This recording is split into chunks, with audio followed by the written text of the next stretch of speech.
Good morning.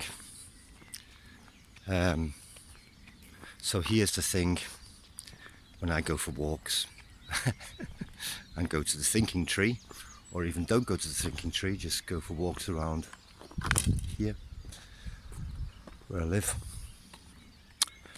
I think, or sometimes I don't. Sometimes I just walk and tune into peace and have no thoughts. But often I walk and I think and I contemplate, and I might go through sort of dialogues in my head in order to sort thoughts out. So I'm having this sort of conversation with myself in my head, and how the conviction of some people that the world in which they live is the world in which they live, okay? And the sort of the person I specifically have in mind that I'm thinking, how does this person see the world? You know, how do they reconcile the knowledge and the information that they should have, that they do have available to them? I know that they do because they enjoyed a similar training to me, which should have allowed them that ability, right? So I know that they know the things that I know, not all of the things that I know, but at least enough of the things that I know to cast doubt on the idea that the world as they perceive it is real, right? So I'm going, how can they manage to live in a world where they know that's not true? And I think it's suppression of truth. It's suppression of the obvious fact, or it's sort of like you're blunted to, you become blunted to reality, or not blunted to reality. You become blunted to life. Makes you blunt, is what I'm trying to say. So let me try and go through it really quickly, because I don't want this to be a freaking 40-minute video. So the conversation, the idea was, this person can't understand me, and they genuinely can't understand me. I don't think they're genuinely confused by me. Not that they don't like me or anything, but they're confused by my way of being, my state. They find me confusing. So me saying to them, well, what do you think this world is? Well, it's what it is. Yeah, but do you think that this is reality? Yeah, of course it's reality, right? What makes you think that this here, what you experience here, let's just say what you see, is reality? I mean, like, in the face of the facts, the overwhelming facts that you know that you have available to you, that it is demonstrably not what you see. And they would say, but it is. And I'd say, I don't mean that it's not there. I mean, it's not what it appears to be. There's an hallucination, something that isn't there, that you think up.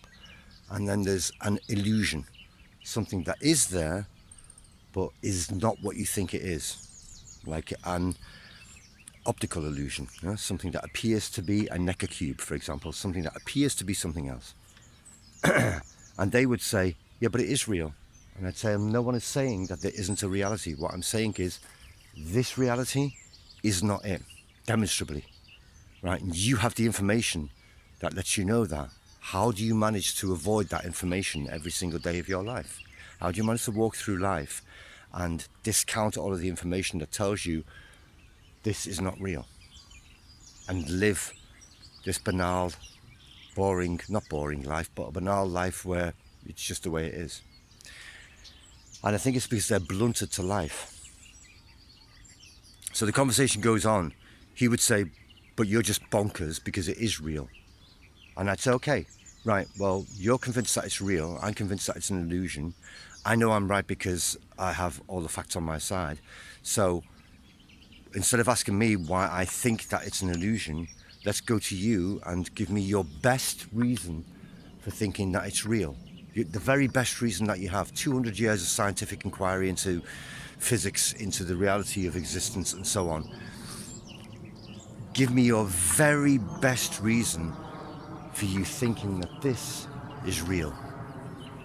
And they probably come up with something like, well, it's obvious, isn't it? Or, well, I can see it, or I can touch it, all of those things, right? To which I would say, brilliant. 200 years of scientific renaissance and investigation of the world around us, and that's the best you can come up with. It sounds like it, it looks like it, and it's hard, so I can touch it. That's it. That's what science brought us. I don't think so. But okay, that's your very best reason for saying it's real. Well, it's real because here it is. That's your answer. To which to that one answer, I'll give you 5 reasons straight away why that answer is wrong. Right? Demonstrably wrong. Because you can't prove, that didn't prove anything. You saying, well, look, it's obvious that it is, it's real, doesn't prove anything. Yeah, you've given me no actual evidence. You've just gone, well, there it is. But I'll give you 5 reasons why that's completely wrong. Electromagnetic wavelengths. What you see out there, demonstrably, is only a very, very small, slight slither of the electromagnetic wavelengths that are out there. You don't see the rest. All these colours out there aren't there. There isn't any green out there. There just isn't. Trees aren't green. What you're seeing is, what you're interpreting is light frequencies bashing your retina, sending a signal to your brain, which is already no longer a colour anyway, even if there was colour out there. It's now just a signal in a nerve, interpreted by your brain as a thing that it describes as green. Outside there is no green. There are rays of frequencies of light bouncing around. That's it. Right? First one. And I could go through all the 5 senses in the same way. That plane that I'm hearing isn't making any sound. What it's doing is it's moving air. Propagation of waves through air to my ear hits a nerve again. So it's no longer a sound. It's already just a signal in a nerve sent to my brain. My brain interprets that and says, I know what that is. That's a plane. And I hear the sound. Outside there are no sounds. Again, it's just frequencies propagated through the medium of air. Touch, taste, need I go on? These are all my reasons. And now this person knows all of those reasons are absolutely not only valid, but absolutely true. Absolutely true. This is the condition, the state of our knowledge, that all of those things I've just said are absolutely and demonstrably true. And so the world out there has no green, has no sound, touch is not what you think it is, and so on and so forth. All of that is demonstrably a total and utter lie. Therefore, this is not reality. This is an illusion. There is a reality, but it's not this. This is the point, you see. And at this point, he would just probably dismiss me. He'd just go, well, yeah, well, whatever, doesn't matter. You still got to get on with your life. And I say, that's not the point, though, is it? The point is, you're living literally every single day, in every single second, in a total and utter fucking mystery. Like a total second-to-second mystery. Not where it gets worse, because not only is that not real, right, but this is not real. The avatar that this brain has created is not real. It's a projection of the brain. So there is no person with this name, Robert Stevens. This is just a bunch of chemicals, in the same way that this is just a bunch of stuff and chemicals. And this bunch of chemicals thinks that it can think. So All of that, none of that is real. All of this is illusory, completely and utterly. Me and all of this. And in fact, I don't think there's any difference between me and all of this. I think there's just stuff, something. And the only one thing that is sort of, that appears to tie all of this together, or for yourself at least, is the very, very real, apparently, sensation of being aware. Regardless of all of that, something somewhere is not involved in the perception, but is the receiver of the perception and is aware, right? That's arguable about what that is, but it's the case. In any case, I'm amazed how people can walk around this world just getting on with your daily things, and oh, some dog shit on the floor, and I've got to do this, and I've got to do, and it's completely banal and boring to them, and unfascinating. And I don't expect them to walk around in a constant state of amazement, of course, but they never have moments in their life, or very, very, very, very few, where they stop and go, wow, this is a magical mystery tour. This is insane. This is madness. This is mad.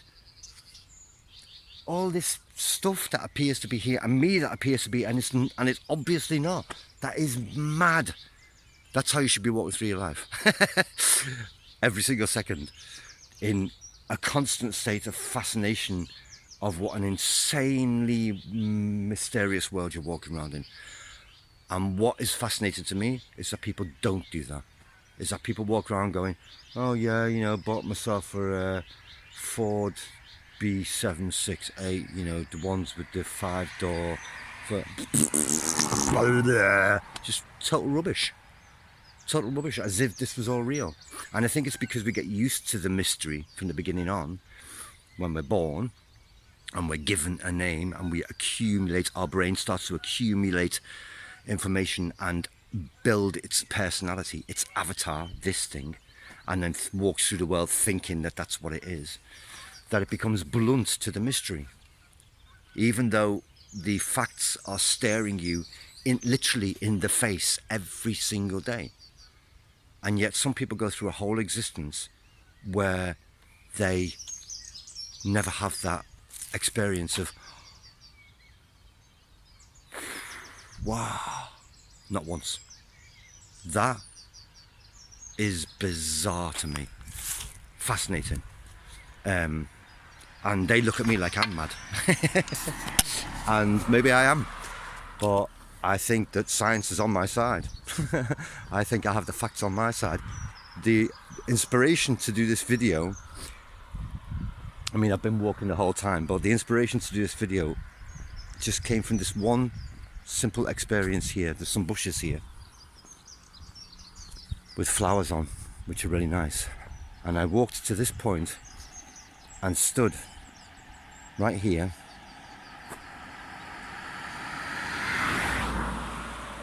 and the smell of those flowers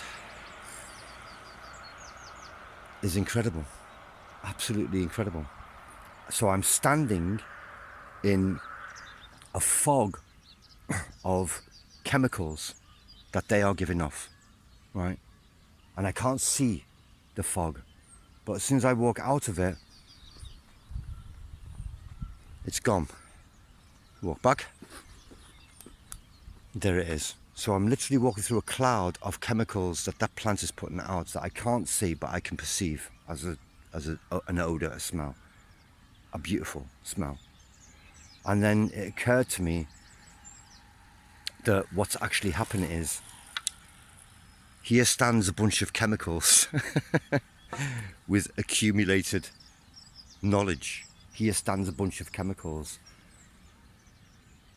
smelling, so testing, taking in a bunch of chemicals from this thing and becoming aware. So a bunch of chemicals inspired by a bunch of chemicals, interaction with a bunch of chemicals, becomes aware of that experience. Just that thing alone, that one little experience, walking past something and smelling it, right, should be a source of mind-blowing, awe-inspiring fascination. Should be.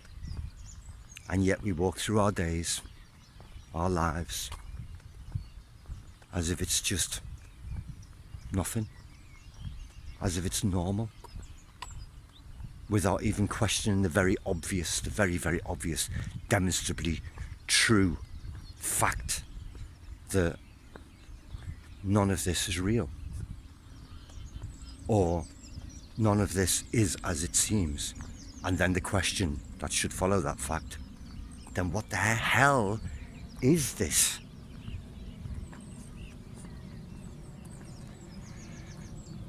Have a lovely day.